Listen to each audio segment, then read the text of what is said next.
21 வந்து நான் பயானை ரொம்ப 29 இன்ஷா அல்லா பீன்லாய் தாலா பயானை கொஞ்சம் குறைச்சிக்கிட்டு கேள்வி பெண்கள் கேட்டுக்கிறாங்க பற்றியாலா, அந்த அந்த கேள்விகளுக்கு இன்ஷா அல்லா நம்ம பதில் சொல்லுவோம் 29.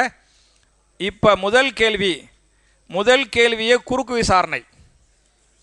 என்ன கேட்டுக்கிறாங்கன்னா, நமக்கு நோன்பு கடமையானது ஹிஜ்ரி 2, ஆனால் நபித்துவம் கிடைத்தது 40வது வயதில். அப்போது எப்படி லைலத்துல் கத்ர் இரவில் குர்ஆன் இறங்கியிருக்கும்? புரிஞ்சா? கேள்வி புரியுதா? நோன்பு கடமை வந்து ஹிஜ்ரி 2ல், ரசூல்லா நபியானது ஹிஜ்ரி அவங்க ஹிஜ்ரத்துக்கு முன்னால் 40 வயசில் அப்படி தானே? அப்போ எப்படி லைலத்துல் கத்ரில் வந்து குர்ஆன் இறங்குனுச்சு அப்படின்னு கேட்குறாங்க. இவங்க நினச்சிக்கிட்டாங்க, இந்த ரமலான் மாதம் இருக்குது பற்றியலா, ரமலான் மாதங்கிறது வந்து ஹிஜ்ரி 2லேருந்து தான் வந்துச்சு. புரியுச்சா? அப்படின்னு நினச்சிக்கிட்டாங்க. நோன்பு கடமை தான் ஹிஜ்ரி 2ல், நோன்பு கடமை தான் ஹிஜ்ரி 2ல். இந்த ரமலான் மாதம் முஹர்ரம், சஃபரு, ரபியுல் அவ்வல் அப்படி நினச்சா இல்லையா? இது ரசூல்லா பிறக்கிறதுக்கு பல்லாயிரம் ஆண்டுகளுக்கு முன்னாலேயே அரபி மாதம் இப்படி தான் இருந்துச்சு. அரபி மாதத்துக்கு பேர் என்ன? முஹர்ரம், சஃபர், ரபியுல் அவ்வல், ரபியுல் ஆஹிர், ஜமாதுல் அவ்வல், ஜமாதுல் ஆஹிர், ரஜப், ஷஅபான், ரமலான், ஷவ்வால், துல்காதா, துல் ஹஜ்ஜி. சரியா அப்துல்லா? கொஞ்சம் இந்த ஃபேனை போட்டுருங்க, போனால் போதுண்டு. சரியா? அப்போ இந்த ரமலான் மாதம்ங்கிறது வந்து முன்னாலே இருந்துச்சு. ஃபேன் போட்டாலுமா? இல்லை, கொஞ்சம் அங்கிட்டு கொஞ்சம் போட்டுக்கிடுவோம், பாவம் மக்கள். அங்கிட்டலாம் ஓடுதா? ஏசி ஓடுதில்ல? ஓகே. புரிஞ்சா? அப்போ ரமலான் மாதங்கிறது முன்னாலே இருந்துச்சு. நோம்பு கடமை தான் ஹிஜ்ரி 8ல் இருந்துச்சு. அப்போ முன்னாலே ரமலான் மாதம் வந்துச்சுல, அந்த ரமலான் மாதத்துடைய ஒத்தப்படையில், ரமலான் மாதத்துடைய ஒத்தப்படையில் என்ன செஞ்சு குர்ஆனு அந்த முதல் வகி வந்துச்சு. புரியுதா புரியலையா? புரிஞ்சாச்சா? இப்போ குறுக்கு விசாரணைக்கு பதில் சொல்லியாச்சு. அடுத்தது, என்னுடைய சகோதரன் நான் எவ்வளவு தேடி சென்றாலும் என்னை இழிவுபடுத்துகிறார். நான் உறவை சேர்த்து வாழ ஆசைப்பட்டாலும் வெறுக்கிறார். இப்படி இருந்தால் நான் உறவை பேணாமல் ஒதுங்கி வாழலாமா? நல்ல கேள்வி கேட்குறாங்க. சரியா? அதாவதுமா, உறவை சேர்ந்து வாழுங்கள் அப்படி நிறைய ஹதீஸ் வருது. நான் எவ்வளோ தான் ஒட்டி போனாலும் அவர் என்ன பண்ணுறாரு? வெட்டி போயிடுறாரு, வெட்டுறாரு அப்படின்னு இருக்குது. நீங்கள் ஒரு தடவை ஒட்டுங்க, 2வது தடவையும் ஒட்டுங்க, 3வது தடவையும் ஒட்டி பாருங்கள். 3 தடவை ஒட்டியும் பேசியும் அவர் கேட்கல அப்படின்ட்டு சொன்னால் நீங்கள் வந்து உறவை வெட்ட வேண்டாம், ஒதுங்கி கொள்ளுங்கள். உறவை முறிப்பது என்பது வேறு, ஒதுங்குதல் என்பது வேறு. முறித்தல் என்பது நேரடியாக பார்த்தாலும் சலாம் சொல்ல மாட்டேன், சலாம் சொன்னாலும் பதில் சொல்ல மாட்டேன் என்பது உறவை முறித்தல். புரியுதா? அவர் சலாமே சொன்னாலும் பதில் சொல்ல மாட்டேன், நான் போய் சலாமே சொல்ல மாட்டேன் என்பது உறவை முறித்தல். இந்த மாதிரி ஆட்கள்கிட்ட நீங்கள் உறவை முறிக்க வேணாம், ஒதுங்குங்கள். எதுக்கு நீங்களும் அவரை தேடி போக வேண்டாம், அவர் உங்களை தேடி வர வேண்டாம். உங்கள் நல்லது கெட்டது உங்களோடு, அவர் நல்லது கெட்டது அவரோடு. எங்கேயாவது நீங்கள் பார்க்குறீங்களா? புரிஞ்சா? என்ன பண்ணுங்க? சலாம் சொல்லிருங்க. அவர் பதில் சொன்னாலும் சரி, சொல்லாவிட்டாலும் சரி. அப்போ சலாத்தை கட் பண்ணிட வேண்டாம் அப்படிங்கிறது நான் உங்களுக்கு சொல்லக்கூடிய அறிவுரை. அப்புறம் பாலஸ்தீன மக்கள் அதிகமாக சோதனைக்கு உள்ளாகிறார்கள். குறிப்பாக அல்லாஹ் அந்த மக்களுக்கு மட்டும் ஏன் சோதனை செய்கிறான்? நல்ல கேள்வி, கவலையான கேள்விதான். அந்த மக்கள் படக்கூடிய அந்த பாடு, அந்த துன்பம் நம்ம எல்லாருக்குமே உலகத்துக்கே தெரியும். அல்லாஹ் வந்து அவங்கள ரொம்ப சோதிக்கிறான். அதனுடைய ரகசியத்தை அல்லாஹ்வே அறிவான். எனக்கு இதுக்கு ஒரே ஒரு பதில் நான் சொல்ல முடியும். இமாம் இப்னு ஹஜர் அஸ்கலானி ரஹ்மஹுல்லாஹு அலைஹி பெரிய ஹதீஸ்கலை மேதை, அவங்கள்ட்ட ஒரு கேள்வி கேட்டாங்க. ரசூலுல்லாஹி ஸல்லல்லாஹு அலைஹி வஸல்லம் அது மாதிரி சஹாபாக்கள் இவர்கள் மிகச் சிறந்தவர்கள், சொர்க்கவாசிகள், அவங்களே ரொம்ப சோதிக்கப்படுறாங்களே. இந்த உஹது போர்ல எல்லாம் பார்த்தீங்களாக்க 70 சஹாபாக்கள் தாறுமாறா கொல்லப்பட்டாங்க, ஷஹீதாக்கப்பட்டாங்க, ரசூல்லாவுடைய முகம் கிழிஞ்சி பல்லு உடைஞ்சி இந்த மாதிரி கஷ்டப்பட்டாங்களே, ஏன் இந்த மாதிரி கஷ்டப்பட்டாங்க அப்படின்னு இப்னு ஹஜர்கிட்ட கேட்டாங்க. அதுக்கு இமாம் இப்னு ஹஜர் சொல்றாங்க, ஏன் இப்படி சஹாபாக்கள்லாம் சோதிக்கப்படுறாங்கன்னு சொன்னா, அவங்க செஞ்ச அமல் சொர்க்கத்துக்கு போற அளவுக்கு இருக்கும். அந்த உயர் தரஜா ஜன்னத்துல் ஃபிர்தௌஸ் இருக்கு பார்த்து நபிமார்களோடு சேர்ந்து வாழ்றது, அதுக்கு கொஞ்சம் கம்மியா இருக்குன்னு சொன்னா அல்லாஹ் என்ன செய்வான்? சோதனைகளை கொடுப்பான், கஷ்டங்களை கொடுப்பான். இந்த கஷ்டங்களை யாரு தாங்கிக்கிறாங்களோ அவர்களுக்கு இந்த கஷ்டத்தின் மூலமாக அல்லாஹ் சொர்க்கத்தை கொடுப்பது மாத்திரமல்லாமல் சொர்க்கத்தின் உயர் தரஜாவை கொடுப்பான் அப்படின்னு இமாம் இப்னு ஹஜர் சொன்னாங்கன்னு வரலாறு இருக்குது.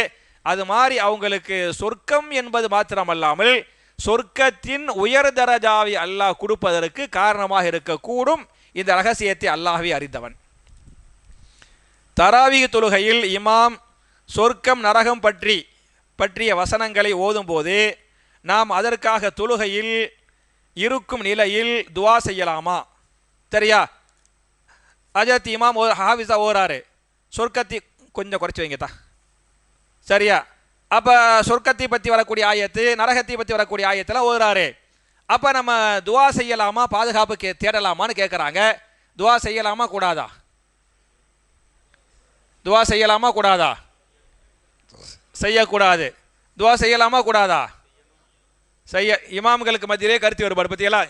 இங்கிட்டு உள்ள இமாம்கள் செய்யக்கூடாது, இங்கிட்டு உள்ள இமாம்கள் செய்யலாம். புரியுச்சா? ஆனால் நெசமா பாத்தியலாக்கு செய்யலாம். நீங்களும் சொன்னதான் கரெக்டு, இவங்க சொன்னது தப்பு. புரியுச்சா? ரசூலுல்லாஹி ஸல்லல்லாஹு அலைஹி வஸல்லம் அவங்க தொழுகையில பாத்தியலாக்க வைதா மர்ர பி ஆயத்தின் ஃபீஹா சுஆலுன் சஅல, சொர்க்கம் சம்பந்தப்பட்ட நல்லவைகள் சம்பந்தப்பட்ட ஆயத்துகளை ஓதினால் அவங்க அல்லாஹ்ட தொழுகையிலே துவா செய்வாங்க. அல்லாஹு மஜஅல்னா மின்ஹும், யா அல்லாஹ் அந்த இன்பங்களை எங்களுக்கு தால்லான்னு கேட்பாங்க. நரகம் சம்பந்தப்பட்ட ஆயத்தை ஓதுனா அல்லாஹும லா தஜஅல்னா மின்ஹும், அல்லாஹ்வே அப்படிப்பட்ட மக்களை எங்களை ஆக்கிராத அல்லாஹ், அல்லாஹ்ட பாதுகாப்பு தேடுவாங்க. தஸ்பீ சம்பந்தப்பட்ட ஆயத்தை ஓதுனா என்ன பண்ணுவாங்க? சப்பஹ சுப்ஹானல்லாஹ் அப்படின்னு தஸ்பீ செய்வாங்க. ஒண்ணுமில்ல, சப்பிஹிஸ்ம ரப்பிக்கல் அலா அப்படிங்கிறாரு. நீங்கள் என்ன செய்யணும்? சுப்ஹான ரப்பியல் அலா சொல்லணும். இது சுன்னத்து. நமக்கு தான் ஓதவே தெரியாது, எங்க தர்ஜுமா புரிய போகுது, அதனால அர்த்தம் புரியாது, எனவே சொல்றது இல்லை. ஆனால் சொர்க்கத்தை பற்றி வரக்கூடிய ஆயத்து வந்தா துவா செய்யுங்க, நரகத்தை பற்றி வரக்கூடிய ஆயத்தை கேட்டா பாதுகாப்பு தேடுங்க, தஸ்பீ சம்பந்தப்பட்ட ஆயத்தை ஓதுனா என்ன செய்யுங்க? தஸ்பீ செய்யுங்க அப்படின்னு இருக்குது, செய்யுங்க. சஃபு ஒழுங்குமுறை பற்றி, குறிப்பாக பெண்கள் சஃபு முறை பற்றி சற்றிய பெண்களை சஃபுல எப்படி நிற்கணுங்கிறாங்க. சஃபுல நான் பல தடவை சொல்லிருக்கிறேன், நேராக நிற்கணும் இல்லையா, நெருக்கமாக நிற்கணும். ஒரு சஃபு முழுமைப்படுத்திய பிறகு என்ன செய்யணும்? அடுத்தடுத்த சஃபுக்கு போகணும். இதுதான் சஃபு உடைய சுருக்கமான ஒழுங்குமுறை. அப்புறம் என் கணவர் ரொம்ப நல்லவர், மாஷா அல்லாஹ் தபாரக்கல்லா, சரியா, அவர் சொர்க்கத்துக்கு போயிடுவார் இன்ஷா அல்லாஹ் பிஇல்லாஹி தஆலா. என் கணவர் ரொம்ப நல்லவர், ஆனால் எப்படி இன்ஸ்டாகிராம்லையா எப்பவும் இன்ஸ்டாகிராம் பார்த்துட்டே இருக்கிறாரா, யூடியூப் பார்த்துக்கிறாரா, நைட்டு உள்ள ஃபோன் பார்க்குறாரு, அந்த உடலே பாதுகாக்க மாட்டேங்கிறாரு, இஸ்லாத் ஹராம் இல்லையா? அதாவது ரொம்ப நல்லவரா, ஆனால் எப்போ பார்த்தாலும் யூடியூப்பு, இன்ஸ்டாகிராமு, இந்த மாதிரி நைட்டு ஃபுல்லாக ஃபோன் பார்க்கறது, அப்போ எங்கே ரொம்ப நல்லவர்? புரியுச்சா? அப்போ உடம்பை பாதுகாக்க மாட்டுக்கிறாரு. இது இஸ்லாத்தில் ஹராம் என்பதை தயவு செய்து சொல்லுங்கள். அவருக்கு உங்க பக்கத்தில் தான் இருக்கிறார். சரி, எனக்கு யாருன்னு தெரியல, சரியா? அப்படின்ட்டு ஏன் இப்படி பண்றீங்க என்று கேட்டால் என்ன டிப்ரெஷனா? டிப்ரெஷன்ல இருக்கேன் சொல்றார். உங்க வாயால அறிவுரை சொல்லுங்கள் சரியா அப்படின்னு கேட்குறாங்க. அது நான் நினைக்கிறேன் யாருங்கிறது அவங்களுக்கு தெரியும் சரியா. யாரா இருப்பாங்களோ அவங்களுக்கு கண்டிப்பா தெரியும். நம்ம யாருன்னு கேட்க தேவையில்லை, நீங்கள் ஒன்றும் சொல்ல தேவையில்லை. ஆனால் நான் என்ன சொல்கிறேன், மாஷா அல்லாஹ் தபாரக் அல்லாஹ், உங்கள் மனைவி ரொம்ப நல்லவங்க. நீங்கள் இப்படிலாம் இருந்தும் அவங்களுடைய ஆரம்பமே எப்படின்னு சொன்னால், என் கணவர் ரொம்ப நல்லவர், மாஷா அல்லாஹ் தபாரக் அல்லாஹ், அல்லாஹ் உங்களுக்கு பரக்கத் செய்யட்டுமா, அல்லாஹ் உங்களுக்கு பரக்கத் செய்யட்டும். நான் அந்த சகோதரருக்கு சொல்லக்கூடிய செய்தி என்னென்னு சொன்னால், இந்த மாதிரி சாலிஹான மனைவி நீங்கள் அடைஞ்சிக்கிறீங்க பற்றியெல்லாம் நீங்கள் அல்லாஹ்வுக்கு கோடான கோடி ஷுக்கூர் பண்ணணும்.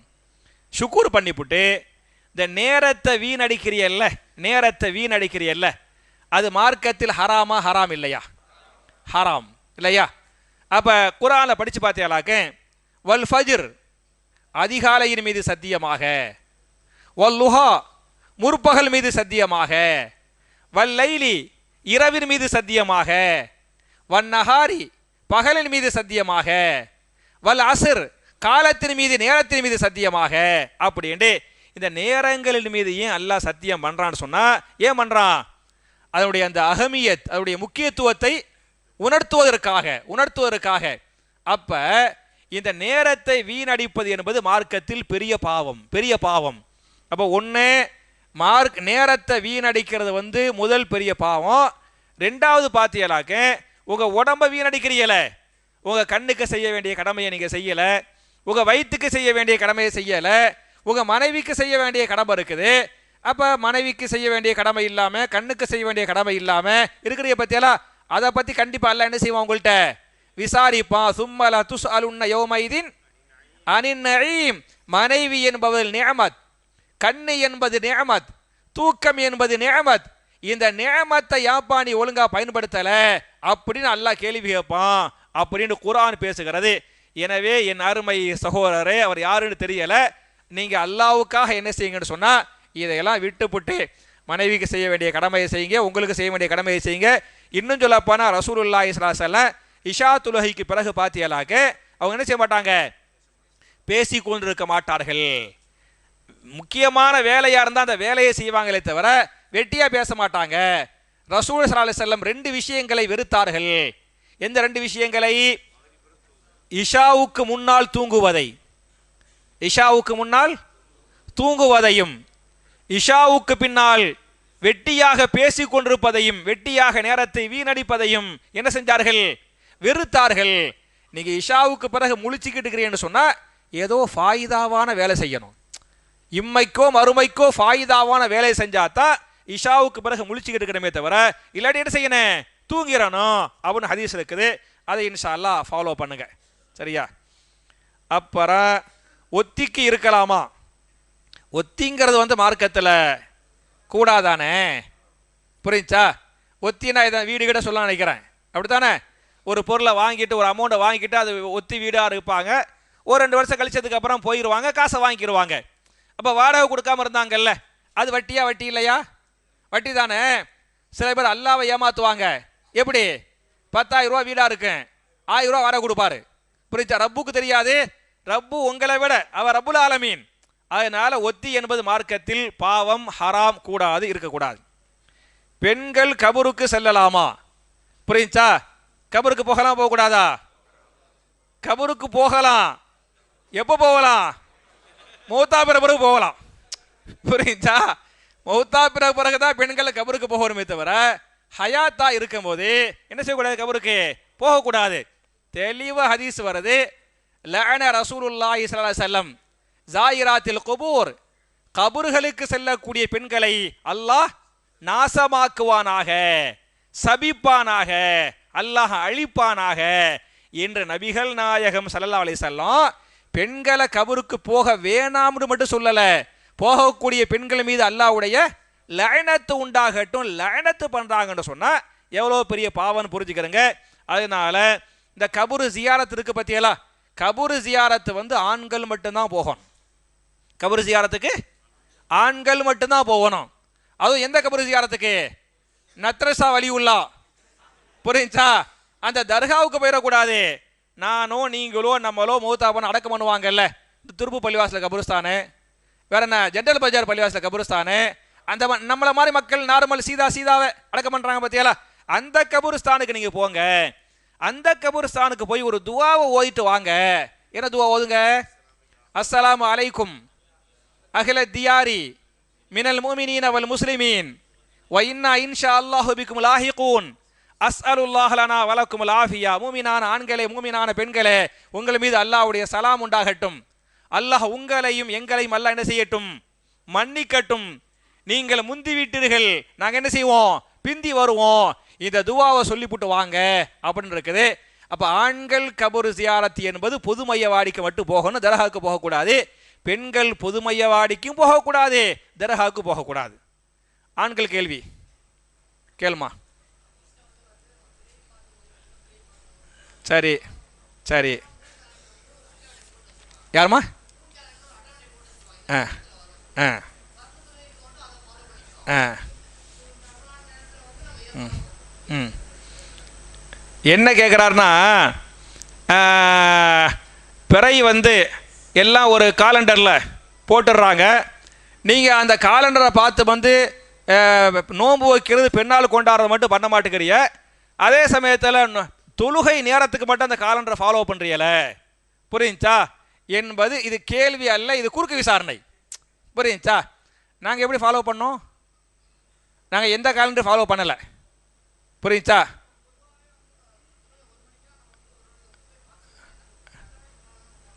நம்ம பார்க்குறோம். பார்க்கலன்னு எதை வச்சுறிய தம்பி? நீங்கள் சொல்லிய தம்பி, நாங்கள் பார்க்குறோம். பார்க்குறோமா இல்லையான்னு சம்மந்தப்பட்ட ஆள்கிட்ட கேட்டுட்டு நீங்கள் முடிவு எடுக்கணும். நீங்களா பார்க்கலாண்டா, அது உங்களுடைய அறியாமை. புரியுச்சா? நம்ம என்ன பண்ணுறோன்னு சொல்ல, எல்லாம் மாஷா அல்லாஹ் இருக்குது. அதை வச்சு எத்தனை மணிக்கு சூரியன் உதயம், எத்தனை மணிக்கு மறையுது, எப்போ ஜவாலுக்கு வருது, ஒவ்வொன்றுக்கும் வக்து இருக்குது தெரியுமா? ஒன்றும் இல்லை. இப்போ லுஹர் வக்து எப்போ வருது? ரசூல்லா எப்போ சொன்னாங்க? இதான் பிரச்சனை. புரியுச்சா? லுஹர் வக்து ரசூல்லா என்ன சொல்கிறாங்கன்னு சொன்னால், ஜவாலாகிவிட்டால் லுஹர் வக்து வந்து விட்டது. ஜவால்னா என்ன? உச்சிக்கு வந்து உச்சியிலிருந்து சாயுதல். சரியா? சூரியன் வந்து எங்கே உதிக்கி? கிழக்கில் உதிக்குது. அப்படித்தானே? அப்படித்தானே? கன்ஃபார்ம் தானே? சரியா? கிழக்கில் உதிக்குது. கிழக்கில் உதிக்கிற சூரியன் அப்படியே வந்து உச்சிக்கு வரும். உச்சிக்கு வந்து லைட்டாக மேற்கு நோக்கி சாயுது பார்த்தியலா, இந்த சாயுதலுக்கு பேர் அரபியில் ஜவால். புரியுச்சா? ரசூல்லா சொல்றாங்க, இப்படி மிச்சிக்கு வந்து இப்படி சாஞ்சிருச்சு வந்துருச்சுங்களே, அது ஜவால். ஜவாலாகிவிட்டால் லுஹருடைய நேரம் வந்து விட்டது. எப்போது முடியும் என்று சொன்னால், ஒரு பொருளின் நிழல் அதன் அளவுக்கு வரும் வரை. சரியா? அப்படி ஜவால் இங்கிட்ட ஆயிட்டா, குச்சியை ஒன்றா சின்ன ஒரு நிழல் இருக்கேன், கால் கிட்ட தான் இருக்கேன். கொஞ்சம் லேட்டாக ஒரு 3-3:30 மணிக்கு வந்தியலாக்க, நம்ம 5 அடின்னு வைங்களேன், நம்ம 5 அடிக்கு நிழல் என்ன செய்யும்? 5 அடியாக இருக்கும். புரியுச்சா? அப்போ சூரியன் உச்சியிலிருந்து சாய்ந்தால் ஜவால், சாய்ந்ததிலிருந்து ஒரு பொருளின் நிழல் அதன் அளவுக்கு வரும் வரை எந்த நேரம் இருக்கிறது? லுஹருடைய நேரம். அசர் நேரம் எப்ப? ஒரு பொருளின் நிழல் அதன் அளவுக்கு வந்ததிலிருந்து சூரியன் மறைவதற்காக ஆரம்பிக்கிறது, அதுவரை அசருடைய நேரம் இருக்கிறது. மகரிபு நேரம் சூரியன் மறைந்ததிலிருந்து மேற்கு திசையில் செம்மேகம் இருக்கு, அந்த செம்மேகம் மறையும் வரை என்ன இருக்குது? மகரிப் நேரம் இருக்கிறது. இஷா நேரம் செம்மேகம் மறைந்ததிலிருந்து ஒரு ஹதீஸ்ல பாதி இரவு, இன்னொரு ஹதீஸ்ல சுபுகுடைய பாங்கு வரை இருக்கிறது. அப்படி எல்லாம் பக்காவா இருக்குது. அது நீங்க பாத்தியலாக்கு எல்லாமே தெரியும். எப்ப உச்சிக்கு வருது, எப்ப சாயுது எல்லாம் தெரியும். அதை வச்சு தான் பண்றமே தவிர நீங்க சொல்ற காலரை வச்சு பண்ணல. சரியா? ஹயர். இந்த உங்களுக்கு முன்னால இந்த சகோதரர் கேட்டார் பாய்.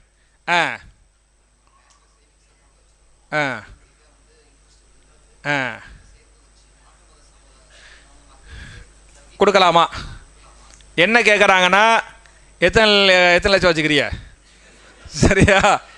பேங்கில் வந்து சேவிங் பேங்கில் அக்கௌண்ட் வச்சுக்கிறேன், அதில் வந்து காசு இருக்குது, நம்ம எவ்வளோ தான் வேணான்னு சொன்னாலும் வட்டி போட்டுடுறோம். அதை எடுத்து மாற்று மத சகோதரர்களுக்கு வந்து கொடுத்துடலாமான்னு கேட்குறாங்க. கொடுத்துருங்க.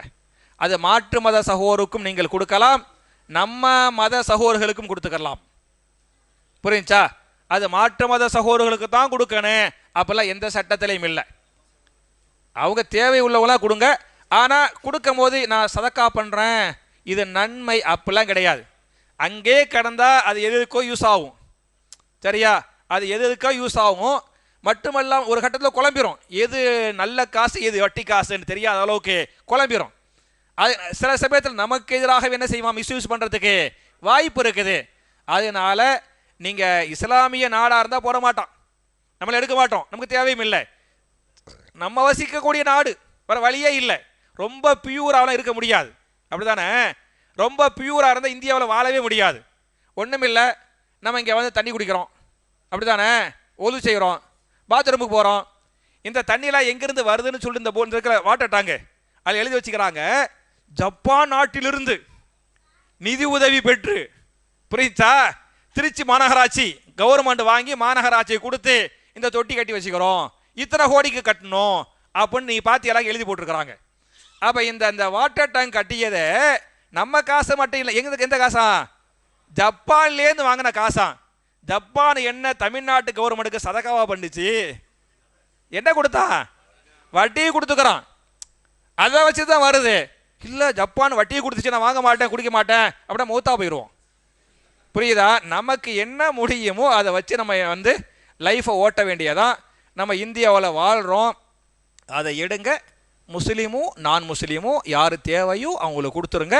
அது சதக்கா, தர்மம், நன்மை அப்படி இல்லை, நன்மையும் இல்லை உங்களுக்கு. சரியா? இந்த ஒரு நிமிஷத்தா.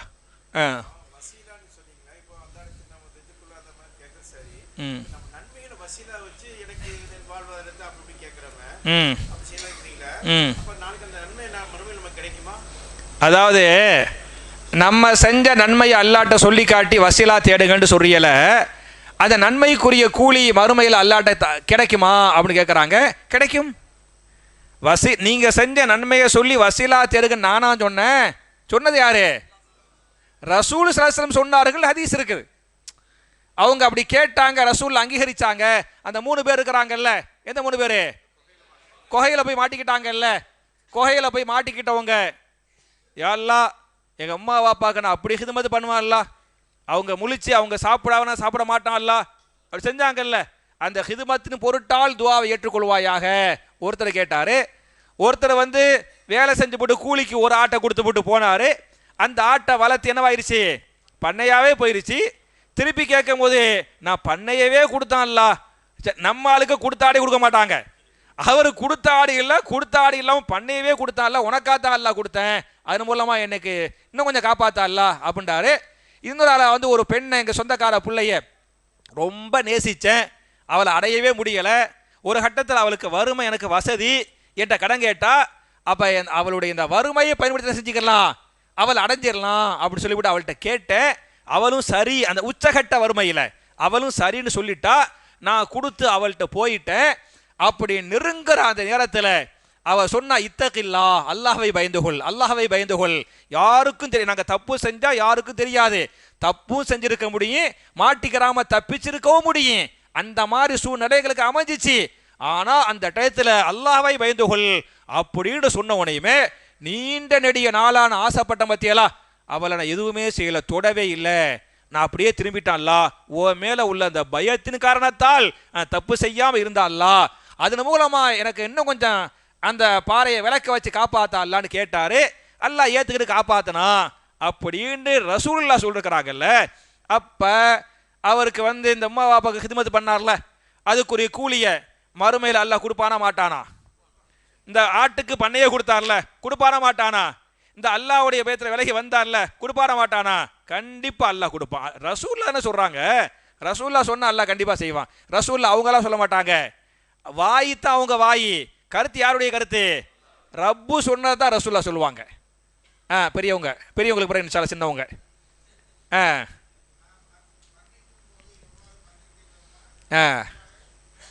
ஆமா.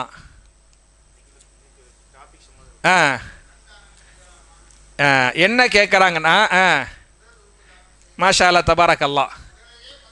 பாரக்கல்லா ஃபீக்கும், பாரக்கல்லா ஃபீக்கும். நம்ம எந்த நிலையில் மரணித்தோமோ அதே நிலையில் மறுமையில் எழுப்பப்படுவோம் அப்படின்னு ஹதீஸ் இருக்குதே. அப்போ உறுப்புகளை தானம் பண்ணிக்கிறலாமா அப்படின்னு கேட்குறாங்க. ரசூல் ஸல்லல்லாஹு அலைஹி வஸல்லம் சொன்னது எந்த நிலையில் என்று சொல்லுவது, இந்த உடல் இந்த உறுப்பு இந்த நிலையில் அல்ல. புரிஞ்சா?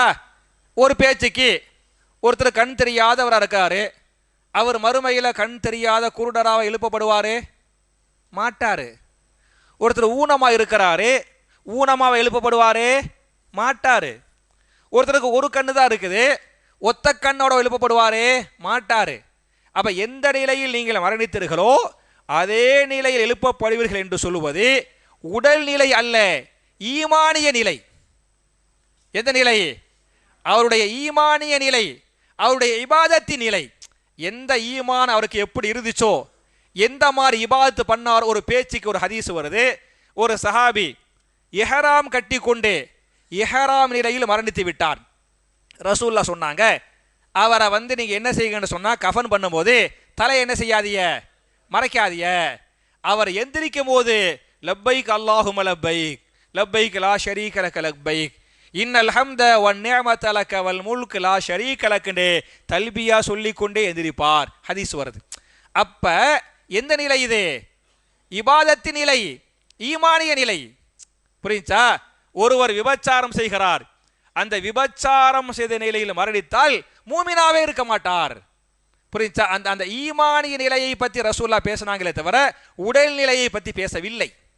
அதனால கண் தெரியாதவர் கண் தெரியாதவராக தான் எழுப்பப்படும். இன்னும் சொல்லப்போனால் குர்ஆன்ல அல்லாஹ் சொல்றான், கண் தெரிந்தவர்களை கண் தெரியாத குருடராக நான் ஆக்கி எழுப்புவேன். குர்ஆன்ல இருக்குது. யாரு குர்ஆனை ஓதலையோ ஓத முயற்சிக்கலையோ அவன் நல்லா என்ன செய்வானா? குருடனா நான் எழுப்புவேன். குர்ஆன்ல இருக்குது. அவன் கேட்பானா, யா ரப்பி லிமா ஹஷர்தனி அஅமா வகது குன்து பஸீரா, என் ரப்பே ஏன் என்னைய குருடன் ஆக்கிட்டா, நான் உலகத்தில் பார்வை உள்ளவனா இருந்தேனே அப்படின்னு கேட்பான்னு குர்ஆன் சொல்லுது. அதனால உடல் நிலை அல்ல, ஈமான் நிலை, இபாத் நிலை. ஓகே, வேற யாரோ கேட்டாங்களோ? கேட்டியா? அது வேற பண்ணலாம் பண்ணலாம் பண்ணலாம். அந்த மெயினுக்கு மட்டும் சொல்லிட்டேன்.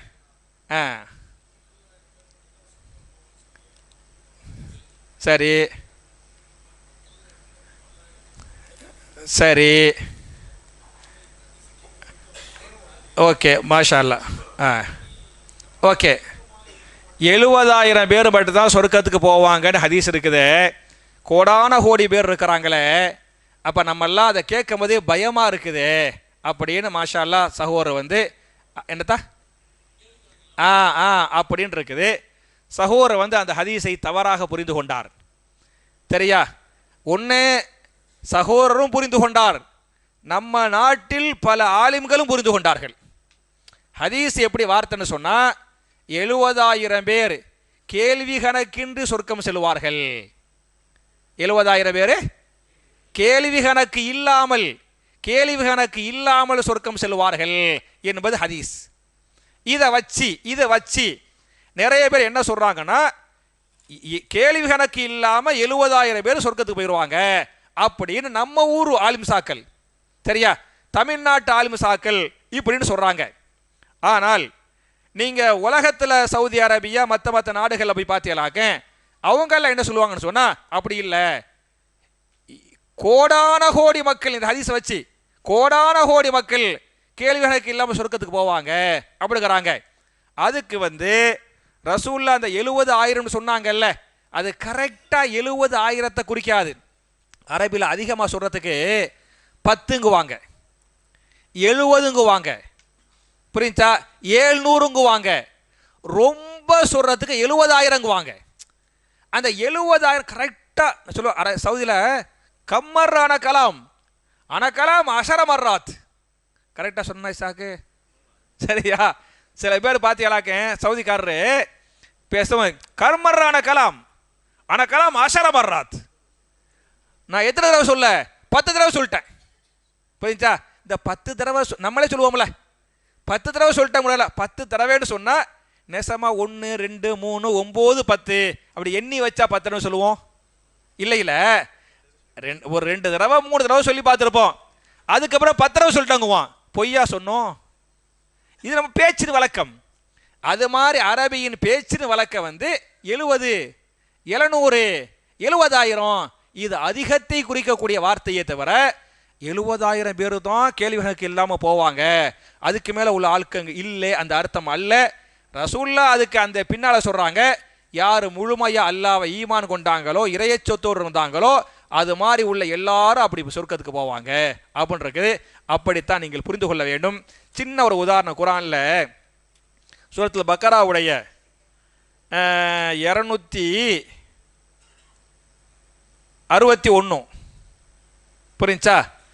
200 எனக்கு கண்ணு தெரியாமல் இல்லை, சின்ன வட்டத்தில் போட்டிருக்கு பத்தியாலா, அதனால கொஞ்சம் தெரியல. சரியா? 261 அதில் அல்லாஹ் சொல்கிறான், யார் அல்லாஹ்வுடைய பாதையில் தர்மம் பண்ணுறாங்களோ அவங்களுக்குரிய உதாரணம் என்ன என்று சொன்னால், ஒருவர் வந்து ஒரு வித்து இருக்கு பத்தியாலா, அதை பூமியில் போட்டார். அது என்ன பண்ணுச்சு? முளைச்சிச்சு. 7 கதிராக முளைக்குது. 7 கதிராக முளைத்து ஒவ்வொரு கதிரிலையும் 100 தானியம் இருக்கிறது. புரிஞ்சா? அப்போ எத்தனை ஆயிடுச்சு? 700 ஆயிடுச்சு. அது மாதிரி உங்களுடைய நன்மை வந்து பெருகும் இப்படின்னு அல்லாஹ் சொல்கிறான். இதை வச்சுக்கிட்டு ஒருத்தர் வந்து ஒரு நெல்லை போட்டாரு. புரிஞ்சா? கதிர் வந்துச்சு, 7 கதிர் வந்துச்சு. எண்ணி பார்க்குறாரு, இதில் 100 இருக்கும், அதில் 90 இருக்கும், இல்லை 110 இருக்கும். கரெக்டாக 100லாம் இருக்காது, கூட்டி குறைச்சிருக்கேன். அப்போ 100 விட கம்மியாக அல்லாஹ் சொன்னால் தப்பாக போச்சு அப்படின்னு சொல்ல முடியும்? அது அல்லாஹ் வந்து என்ன சொல்கிறான், எப்படி ஒன்று வந்து ரொம்ப பெருகுது பற்றியலா, அது மாதிரி நீ கொடுக்கக்கூடிய சதக்கா வந்து ஒன்று வந்து பழசா பெருகும் அப்படின்னு அல்லாஹ் சொல்கிறான். அப்படி தான் அந்த ஹதீஸை புரிந்து கொள்ள வேண்டும். ஓகே, வேற சொல்லுமா? ஜஸாக்கல்லாஹ் ஹைரா. பெண்களுடைய 2 கேள்விக்கு சொல்லிட்டோம், பதில் சொல்லிட்டோமாமா தம்பி?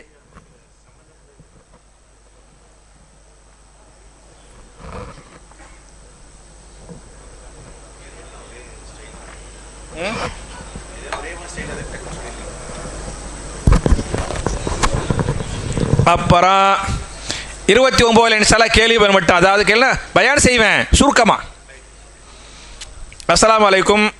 நாங்கள் 3 பேர் அம்மா, மகள், மகன் நோன்பு இருப்பதற்கு முன் குடும்பத்துடன் இணைந்து ஒருவர் சத்தமாக துவா செய்ய மற்ற இருவர் அதற்கு ஆமீன் கூறுவோம்.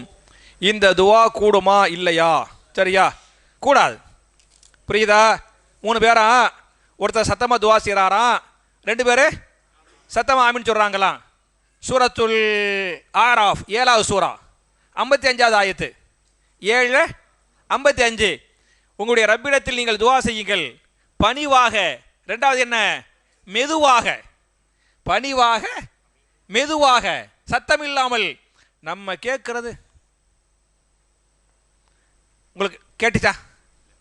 நம்மெல்லாம் தொழுகைக்கு துவா செய்கிறோம்ல, நீங்கள் கேட்குற துவா எனக்கு கேட்காது, நான் கேட்குற துவா உங்களை இன்னும் சில பக்கத்தில் சஃபில் பக்கத்தில் உட்கார்ந்தாலும் கேட்குமா? கேட்காதுல.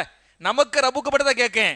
இப்படித்தான் துவா செய்ய வேண்டுமே தவிர சத்தம் போட்டு துவா செஞ்சு சத்தம் போட்டு மக்கள் ஆமீன் சொல்கிறாங்கல்ல, அது மார்க்கத்தில் கூடாது. 1.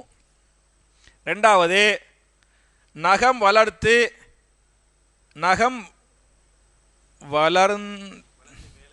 வளர்ந்து வேலை காரணமாக வெட்டாமல் துவா செய்தால் துவா நகத்திற்கு மேலே செல்லாது, துவா ஏற்கப்படாது. அதாவது நகத்தை ஒழுங்காக வெட்டன்னு சொன்னால் அல்ல துவா ஏற்றுக்க மாட்டான்னு சொல்கிறாங்க. நெசமானு கேட்குறாங்க. நகத்தை வந்து வெட்டுங்க. நகத்தை என்ன பண்ணுங்க? வெட்டுங்க. முதல்ல நகத்தை வெட்டணும். அதெல்லாம் சுத்தம், ஆரோக்கியம். இல்லாட்டி உள்ளுக்குள்ளே அழுக்கில் போய் என்ன செய்கிறேன்? தங்கிறேன். கருப்பாக இருக்கேன், சாப்பிடுவோம், கிருமிகள்லாம் உள்ளே போவோம். அதனால் நமக்கே தெரியும், ஒரு வாரம் 10 நாளில் நமக்கே ஒரு மாதிரி முணுமுணுன்னு இருக்கும். வெட்டி விட்டால் தான் சுத்தமாக தெரியும். அதை நீங்கள் கண்டிப்பாக நகத்தை வெட்டுங்க. ரசூல்லா சொல்கிறாங்க, நகத்தை வெட்டுவது, அது மாதிரி அக்குள் முடியை எடுப்பது, அது மாதிரி மர்மஸ்தான முடியை எடுப்பது, இந்த மாதிரி சில விஷயங்களை சொல்லி இதெல்லாம் இயற்கையானது, எல்லா மனுஷனும் செய்ய வேண்டியது, எல்லா நபிமார்களும் செஞ்சாங்க அப்படின்னு இருக்குது. அதனால் நகத்தை என்ன செஞ்சிருங்க? பெருசாக வைக்காதே, வெட்டிருங்க. இது தனி. ஒருவேளை வெட்ட லேட் ஆயிடுச்சுங்கிறனால அந்த துவாவை அல்லாஹ் ஏற்றுக்கிற மாட்டானா அப்படி கேட்குறாங்க. நெகத்துக்கும் துவாவுக்கும் சம்மந்தமே இல்லை. புரிஞ்சா? துவாவை அல்லாஹ் ஏற்றுக்கிறவான். நான் சொன்ன இந்த 10 ஷரத்துக்களோடு துவா செஞ்சால் அல்லாஹ் ஏற்றுக்கிறவான். துவாவில் அடுத்தவர்களை பழித்து சபித்து துவா கேட்கிறார்கள், அது கூடுமா? அடுத்தவங்களை சபிச்சு துவா செய்கிறாங்களே, ஒரு 5 நிமிஷம் முடிச்சிடறேன் இன்ஷா அல்லாஹ். அடுத்தவங்களை சபிச்சு துவா செய்கிறாங்களே, அதுக்கு பேர் துவா இல்லை, அதுக்கு பேர் என்ன? பதுவா. அடுத்தவங்களை பதுவா பண்ணலாமா? பண்ணக்கூடாது. பதுவா 2ல் 1 செய்யும். புரிஞ்சா? ஒன்று, சம்பந்தப்பட்டவர் பதுவாவுக்கு தகுதியானவராக இருந்தால் அவருக்கு அந்த பதுவா போய் சேர்ந்துடும். தகுதி இல்லாதவராக இருந்தால் அப்படி என்ன செய்யும்? பதுவா பண்ணார்ல அவருக்கு வந்து சேர்ந்துடும் அப்படின்னு இருக்குது. அதனால நீங்க பதுவா பண்ணாதீங்க, பண்ணக்கூடாது. அப்புறம் என்ன போய் நிறைய கொடுத்துக்கிறிய, போதும் தராதிய. ஃபித்ரா கொடுப்பது குடும்பத்தில் கஷ்டம் உள்ளவர்களுக்கு கொடுக்கலாமா, இல்லையானில் யாருக்கு கொடுக்கணும்? ஃபித்ரா வந்து யாருக்கு கொடுக்கணும்? புரிஞ்சா? அப்படி கேட்குறாங்க. ஃபித்ரா வந்து ஃபகீர்களுக்கு கொடுக்க வேண்டும். யாரு கொடுக்கணும்? ஃபகீர், மிஸ்கீன்களே ஃபித்ரா கொடுக்க வேண்டும். தெரியுமா? மிஸ்கீன்களை என்ன செய்யணும்? மிஸ்கீனா யாரு?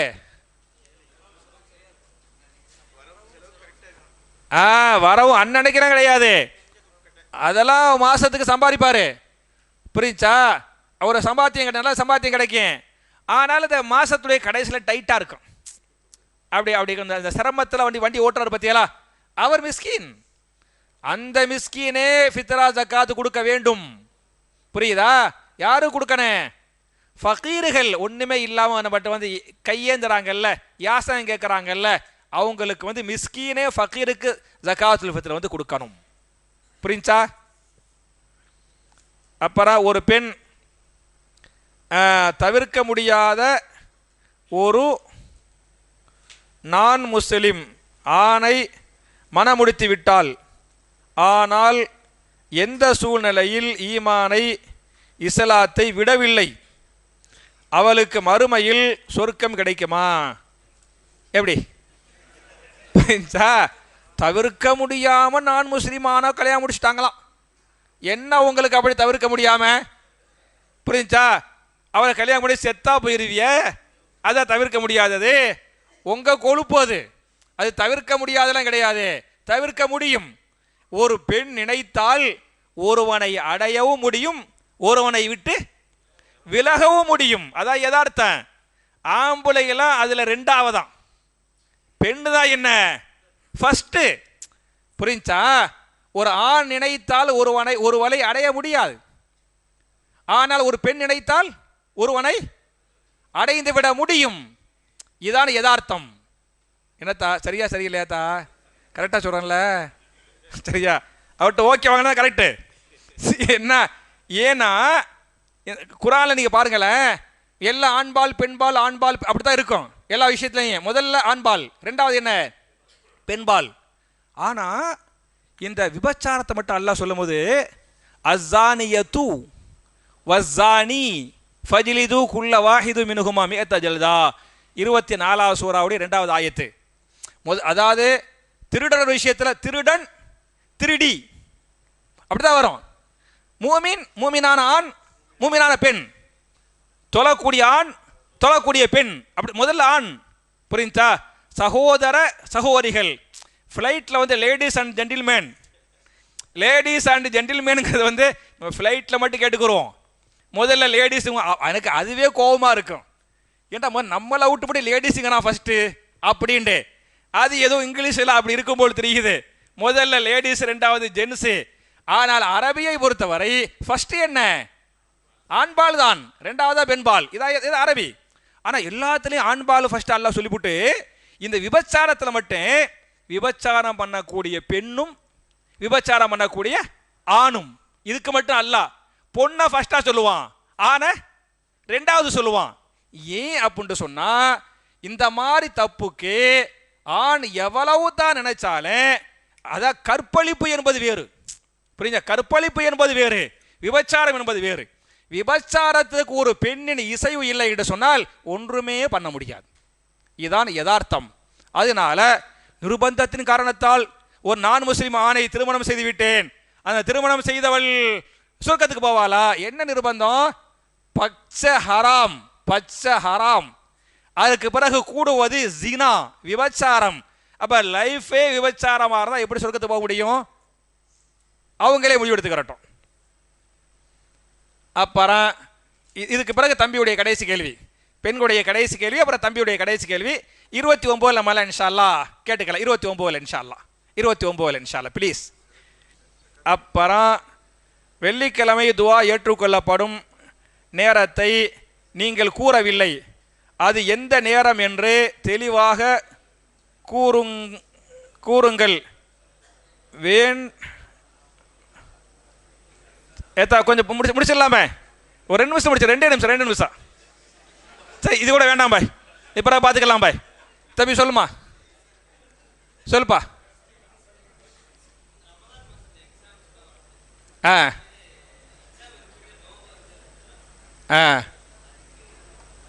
அதாவது ரமலா மாசத்துல எக்ஸாமும் நோம்பு விட்டுறாங்க. மாஷா அல்லா தபாரக்கல்லா, உங்க எல்லாருக்கும் அல்லாஹ் அருள் புரியணும். ஆண்களுக்கும் சரி, பெண்களுக்கும் சரி, பிள்ளைங்களுக்கும் சரி, அல்லாஹ் தன்னுடைய அருளை நம் மீது முழுமைப்படுத்தட்டும். நான்லாம் உண்மையிலே நான் சந்தோஷப்பட்டேன். நாளைக்கு வந்து 10th எக்ஸாம், சரியா? அதே மாதிரி இந்த ஒரு மாதம் +1 எக்ஸாம், +2 எக்ஸாம், 1லேருந்து 9 வரை எக்ஸாம். இந்த ரமலான் ஃபுல்லாக பார்த்தியலாக்க எக்ஸாமுடைய காலகட்டம். ஆனால் மாஷா அல்லா தபாரக்கல்லா, பரக்கத்தா ஆண்களும் சரி, பெண்களும் சரி, பிள்ளைங்களும் சரி, பரக்கத்தா. இப்போ நீங்களே வந்திய எக்ஸாம் தானே, +2 படிக்கக்கூடிய பையனை எக்ஸாம் இருக்குது, ஆனாலும் வந்தாப்புல இப்படி மாஷா அல்லா வந்தது வந்து உங்களுடைய அந்த இறையச்சத்தின் வெளிப்பாடு, அப்படித்தானே? அப்படி மாஷா அல்லா பிள்ளைங்க எல்லாருமே வந்தாங்க. சில பேர் போகிற, சில பேர் வந்து அவங்களுக்கு சக்தி உள்ளவங்க நோன்பு வச்சுக்கிட்டு போகிறாங்க. சில பேருக்கு அது அவங்களுடைய உடல்நிலையை வச்சு தானே எல்லாத்தையும் போட்டு அழுத்து கையில் கத்தி வைக்க முடியாதுல்ல, சரியா? சின்ன பிள்ளைங்களா இருப்பாங்க. சில பேருக்கு அந்த தாக்கத்து இருக்கு, உடல் தாக்கத்தும் இருக்கு, ஈமானிய தாக்கத்தும் இருக்கு. சில பேர் தாக்கத்து கம்மியாக இருக்கு. சக்தி வந்து கம்மியாக உள்ள பிள்ளைங்க இப்போ 10ஆவது படிக்கிறாங்க, அது பாலிகான வயசாக தான் இருக்கு. ஆனால் அவங்களுக்கு போயிட்டு சில ஸ்கூலில் அந்த ஸ்கூல்லையே எக்ஸாம் சென்டராக இருக்கு. சில இது வந்து வெளியே போய் வந்து சுற்றி வளைச்சி என்ன செய்வாங்க, வருவாங்க. அவங்களுக்கு சக்தி இல்லைன்னா நம்ம என்ன செய்ய முடியும்? அல்லாஹ் வந்து நோன்பை பற்றி அல்லாஹ் சொல்கிறான் பற்றியாலா, அந்த ஆயத்தில் அல்லாஹ் சொல்லுவான், உங்களை சிரமப்படுத்த நான் விரும்பலை, புரிஞ்சா? உங்களுக்கு ஈஸியாக தான் விரும்புகிறேன் அப்படின்னு அல்லாஹ் சொல்கிறான். அதனால் எக்ஸாமுக்கு போகிறவங்க உங்களுக்கு சக்தி இருக்குது அப்படின்னு சொன்னால் நோன்பு வச்சுக்கிட்டு போங்க. சக்தி இல்லை, எனக்கு ரொம்ப கஷ்டம் அப்படின்னு சொன்னால் நோன்பை விடலாம். ஆனால் விட்ட நோன்பை பிறகு என்ன செய்யணும்?